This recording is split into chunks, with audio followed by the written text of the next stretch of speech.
Narasi serangan ke lawan politik semakin kencang bersamaan dengan dimulainya musim kampanye. Pasangan Prabowo Gibran yang sejak semula dianggap berada di atas angin karena selalu mengungguli dua pasangan lainnya di banyak hasil survei, menjadi pasangan yang paling sering terkena serangan. Kata gemoy misalnya, yang sudah disematkan ke Prabowo bahkan sebelum mendaftar sebagai capres yang sah ke KPU. Kini diserang dengan narasi sebagai bentuk gimmick politik tanpa gagasan. Istilah gemoy menurut koalisi pendukung Anies Mohaimin hanyalah gimmick sekedar untuk mencari dukungan anak-anak muda. Narasi ini direspon oleh tim pemenangan nasional Prabowo Gibran bahwa istilah gemoy yang ditunjukkan ke Prabowo justru lahir dari masyarakat, terutama dari anak-anak muda. Istilah gemoy memang sangat akrab dengan anak-anak muda saat ini. Gemoy artinya mengemaskan dalam artian yang positif.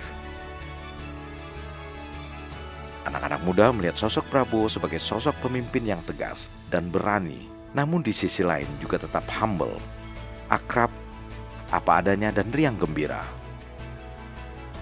Istilah gemoy yang dilekatkan ke Prabowo dengan demikian bukan sekedar gimmick, tapi adalah gagasan tentang bagaimana anak-anak muda melihat dan menyikapi politik saat ini. Politik tidak lagi dilihat sebagai sesuatu yang kotor, menakutkan dan saling serang. Anak-anak muda dapat menyikapi bahwa politik adalah humble, akrab dan riang gembira, tanpa harus saling serang. Tapi di sisi lain, jika menyangkut kepentingan yang lebih luas, yakni menyangkut kepentingan negara, maka harus tegas dan berani. Dengan mengambil gemoy sebagai simbol merangkul anak-anak muda, pasangan Prabowo Gibran memberikan gagasan bahwa saat ini telah tiba gaya berpolitik baru, yakni rendah hati, riang gembira dan saling rangkul.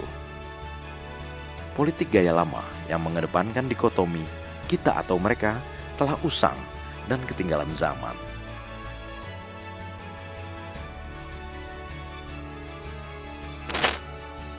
Prabowo Gibran, Man of Our Time.